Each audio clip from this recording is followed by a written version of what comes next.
nós dos movimentos sociais nos somamos àqueles economistas que têm defendido que nós estamos dentro de uma crise sistêmica, que se diferencia das crises cíclicas, porque afetam a todo o sistema capitalista, sobretudo naquelas economias que são hegemônicas. Primeiro é que essa crise pela primeira vez é mundial, porque ela está afetando um período em que o capitalismo se transformou globalizado, nessa etapa atual que é dominada pelo capital financeiro e pelas empresas transnacionais, de maneiras que todos os países do mundo estão sofrendo algum tipo de consequência, mesmo os que não querem ser capitalistas, como Cuba, ou como outros países como Venezuela, que têm projetos de desenvolvimento nacional.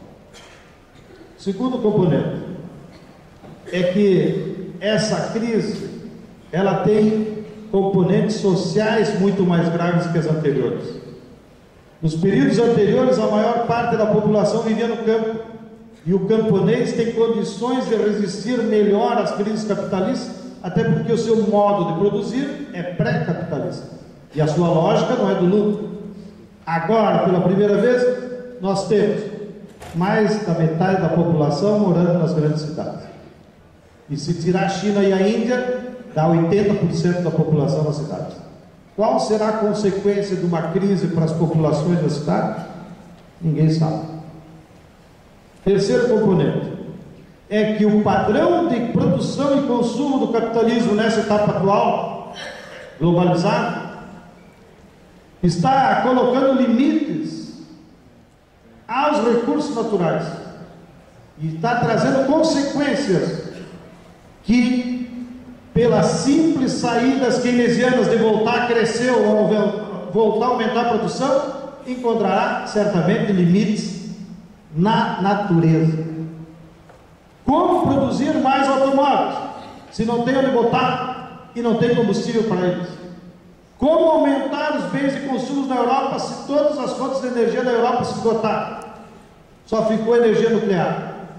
E se alguém apertar mal um parafusinho lá e escapar alguma coisa, já coloca em risco o continente inteiro. De maneiras que são aspectos que nós temos que refletir. E que, mesmo que a saída da crise seja ainda nos parâmetros do capitalismo, de voltar a crescer a produção, de ser o controle privado dos meios de produção, certamente não poderá sair desse mesmo padrão de consumo atual, como é capitaneado pela indústria automobilística. E, finalmente, há uma componente a mais que é de ordem política.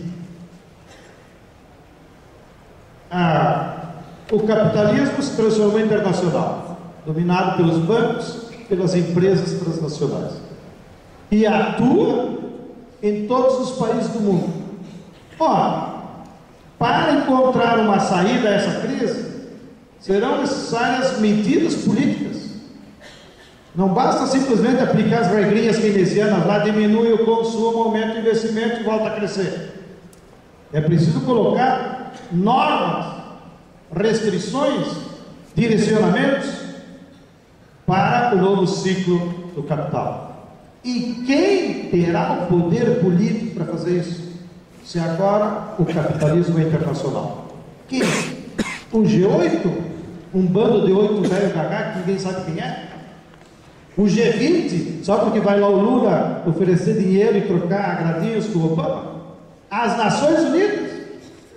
Há 15 dias atrás, o presidente da Assembleia atual, que é o padre Miguel Visconti, chamou a conferência internacional para discutir a crise. Foram lá ministros intelectuais, coordenados pelo José Stiglitz. 192 países, todos na plenária da Assembleia. Não saiu uma linha no Brasil. A burguesia cagou e andou. Ninguém soube que estavam lá debatendo. E era no maior cenário unitário do mundo, a Assembleia das Nações Unidas. De maneiras que há uma contradição aí imposta.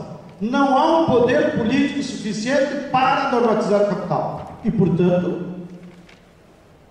há uma ausência de poder. que pode prolongar ainda mais a crise.